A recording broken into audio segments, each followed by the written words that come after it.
Hey guys, welcome back to Brinker Family Farm. Today I am planting my spring flowers and I'm hoping to get to my garlic. It'll be sometime in this video. I don't know if it'll get done today or in the next few days.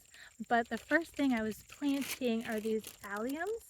I just picked up two mixes. One I got from Menards and the other one I picked up at Aldi's just because I've never grown them before and I didn't want to spend a bunch of money on something that I haven't grown yet, and just so I can kind of experiment with them. So what I've done is I planted them about 6 inches apart, and they're gonna line the back part. They're gonna line up with the back part of my spring flower area, and then the front of it's gonna be daffodils and tulips.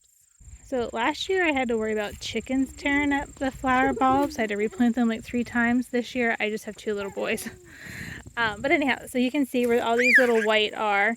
That's where I've been placing them, and that's my goal, is to have them line the back. They're supposed to be taller, and I just thought they'd be really pretty as a back border. The front of this trench area is going to be where the daffodils and tulips go.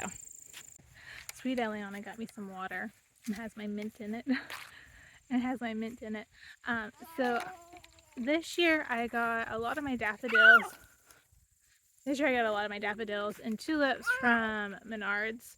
I did pick up a few from Rural King, and I think I maybe even a couple from Aldi's. This year I also bought 350 bulbs from a wholesale supplier, and on their end, where they get their bulbs from, there was a delay, so I haven't got them yet, so I won't be planting them obviously today. I just think where I have them, they'll have the best sunlight. There's less trees around this section. So this area and then the spot behind it, that's going to be where I plant all flowers next year. I'm hoping to really bump up my summer CSA. My spring CSA, I had 3 for this year, 2023, and I'm hoping to double it and have at least 6. But I'm going to put that I can do up to 8 whenever I set it up on the website. I think I should have enough, and if I don't, I can get flowers like from my mom or my in-laws to make up for what I don't have here. I also have daffodils that I planted last year. We'll go walk over there. I planted my daffodils and tulips here last year, so I'm anticipating some of them to come back. Tulips, usually you don't get a second wave out of them, but I didn't cut all of my tulips. That's why I'm thinking I'll get more this year. And then daffodils, they should come back year after year, which would be nice to add to this year's bouquets. When I was planting this bed, I went ahead and left a little more space between them. I really want this to be a pretty area, not just for production, so I left them with this bigger gap. Now when I went to go plant my other bed with the bulbs that got delivered, I planted them much more closer together, and then my final 2 boxes of daffodils and tulips, I'm gonna like just lay them up against each other, and I'm not even gonna make sure they're sitting up correctly, and I think that they'll grow just fine. I watched a couple videos and that's what they were doing, so I think that it'll be just fine for me to put the rest wherever I can just to fill it in. I've made my spaces look pretty where I wanted them to be pretty, and now I just need to get the rest of these planted, and they'll be in a spot that no matter where they are, they're still going to be pretty, but there's just not going to be as much, which is fine. And these bulbs right here just kind of showing you if you wanted to place them up and down, that's your root and that's your top. I mean, obviously they don't always want to stay where you want them to be, but like I said, after watching that video, it really didn't matter. They can be planted any way you want them to be. Then as soon as we got them covered, you can see what the boys were up to. Hey guys, so welcome back. It's been like a week since I started this video and I'm finally getting it wrapped up. So my bulbs came in 2 different boxes from Jake at CJ Farm, also on Facebook at Wholesale for the Small Grower site. My first box looked great. I had wonderful looking bulbs. My second box came like 3 days later and I noticed a large amount of them had mold on them, so I reached out to them and they said that's fine as long as the bulbs are mostly still hard. That this was a normal occurring mold and not to worry about it. So here's one. It's got some mold on it, but overall the bulb's still pretty sturdy. There was a couple in here that were kind of junky, but overall out of the amount that I had in this box, they are still hard enough, and they said just go ahead and plant them and they should be fine. So I'm gonna finish getting those planted, but I thought I'd share that information with you in case you are ordering bulbs also, and not just going to a store and picking them out and then you open them up to a little bit of a surprise. He said it's normal. It's just how that goes when you're shipping things, and just go ahead and plant them. So just thought I'd share that with you all. Next thing I'm sharing is our garlic. I'm finally getting to planting this. This is part of what I harvested in, I think it was like July, and I planted it last fall. So what I'm going to do is I'm going to go through these bulbs and find the nicest looking ones and go out and plant them. I'm kind of running on time. It's starting to get kind of dark and I need to get these planted. So I'm just going to stick in a clip from last year of me planting them, and then I'm going to tell you what I'm doing just a tiny bit different this year versus what I did last year. I spaced the clothes roughly 6 or 8 inches apart. I covered them with dirt, and then I stuck that straw and spent hay over top of them, and they were good to go. So this bed has our mulching down. We have like wood chips. Well, this row where Marshall's walking, I've got the cardboard down, never got the wood chips down, so try to work on that. And then this row through here, I've got some cabbages that I didn't pull yet, some kale the bugs got to, and then some volunteer kale. But yeah, but I will clean all that up too. My plan is to put a tarp over this part from where my snapdragons are down to at least here, and then that way over winter it'll really kill the grass back, because at that end you can tell where the grass really is growing and you can't hardly find the wood chips. Down here it looks nice because I had the tarp on in the spring and I pulled it back later to plant. I had some red beets and carrots, and then I never got back to finish planting my rows. So this end of things, what my plan is I'm going to use my garden weasel claw, which is just a tool with 4 prongs on it, and I'm just going to gently loosen up this row because there's nothing until I get to the very end. Sorry, down there to the very end, and that's got a little bit of carrots. But that's going to be my garlic. If I end up having too much and not enough room, I also have like carrots and right about there, and then I have nothing, so I could stick some in here. I need to clean out my tomatoes. I haven't got to that yet either. But that's where they're going to go this year. And I'm going to be able to fit like 2, that's a red beet right there. So I guess I need to come down here. So what I'm just going to do is I'm just going to put a bulb like here and then here and just kind of like zigzag it, which I think this will be probably plenty enough room to do that. Through here. After I get this planted, I like to put straw over top, which is kind of a nice little protector.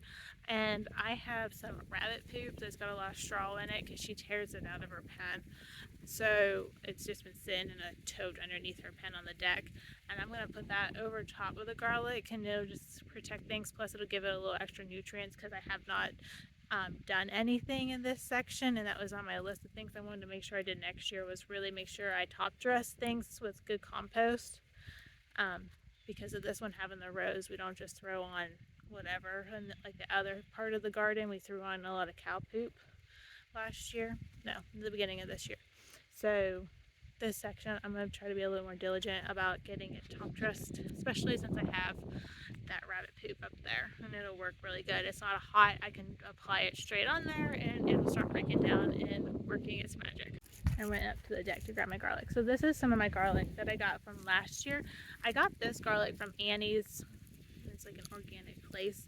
I'll link them in the down below. I don't know what they have at this point because I didn't buy any this year. And when I bought it last year, I bought it pretty early. I think I bought it July or August. And then they shipped it when the time was right. This one, it's smaller. So this one I'll probably be taking inside. Those cloves are not as large. Then this one, the cloves are going to be larger in here, and that's what you want. You want the larger cloves. They're going to be stronger, and they're going to produce larger bulbs for you for next year. So this will be one that I plant, and when I go through, I'll make 2 piles that I want to take in to use because they're smaller, and the ones that I want to go ahead and plant because they're going to offer me more. My goal is to be able to have enough to replant each year and for us to use without having to buy. we'll see. It might take a few years to reach that goal. We might be buying our garlic powder and stuff from the store for a little bit while longer, but it's a start, and if you don't start, you can't get to where you want to be. So that's what we're doing. So when you have your garlic, down here's your roots. That's what was growing in the ground, and that was all underground. And then this long stem was what was growing out of the ground. And on the top, you can see like right here, you can see right here, sorry, the focus wants to go. Right here is where I had taken off the top, and that was where the scape was. And if I would have left that there, it would have ballooned, and my bulb wouldn't have even got this big, which is, my bulbs aren't even as large as they could have been, but one step at a time. And these are one of the nicer ones. So each of these are going to have about 8 cloves in it on average, and that's what I'm going to do is break that apart and plant each of the cloves individually. I don't want to plant this whole bulb. I want to plant each clove by themselves. Oh.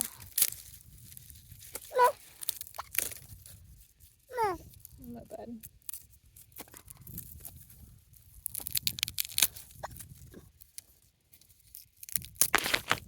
Oopsie. Oh, oopsie. Okay, so you can see like there's a little bit like a purplish to the outside of this, and that's just because I had like 4 different varieties when I bought mine, and it's just the type of variety. So that's what that was. A little bit. Some of them have that little bit of color to them, where other ones are just like this is outside is just white and having color to it. And then you can see this is where the stem went down to the roots, and where each of the cloves was sitting on this base together. So this bulb actually only had 6 in it. This one's a pretty large one, which is fine. It's not hurting anything. It's just, that was what my average was about 8 on the last bulbs that I had. But like I said, since this one's a little bit bigger, that just took up more space when it was growing, which is fine. Now I'm going to get the rest of these done and get them planted. Well, thanks for joining me as I was planting our tulips, daffodils, and our garlic. I am really excited to get these in the ground. I'm super excited for next spring and the tulips and the daffodils that I bought. I bought those different ones, and I'm really looking forward to being able to make the spring CSA and the monthly CSA subscription flower bouquets with them.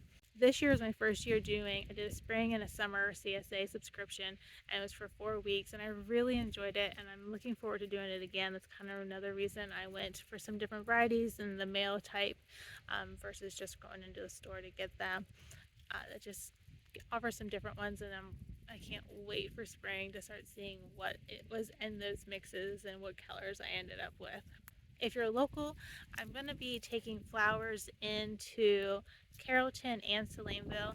And if you're like maybe Minerva, I could probably figure out something that we can meet or do something like that. I will have the link for those subscriptions on my website, and it'll be in the description, so you can go check those out. So this year I'm doing a spring CSA, a summer CSA that'll have like mainly a lot of zinnias and sunflowers are going to be like the showstoppers for that one. And I'm also doing a monthly one that'll be for 5 months: April, May, June, July, and finish in August. So you'll get a little bit of each thing growing in each of the months, which will be fun. I have a lot of ideas for next year, and just upping my CSAs is kind of one of the top things I want to do. I've been wanting to do flowers for so long, and to be able to do it, I can't wait to share it with you guys. Each year I try to do a little bit better and to learn a little bit more, and that's the beauty of growing something beautiful. It's learning and just trying new things, not giving up when things don't work out the way you would think it will, but just continuing to try some more. Until next time, grow something beautiful, friends. Bye now.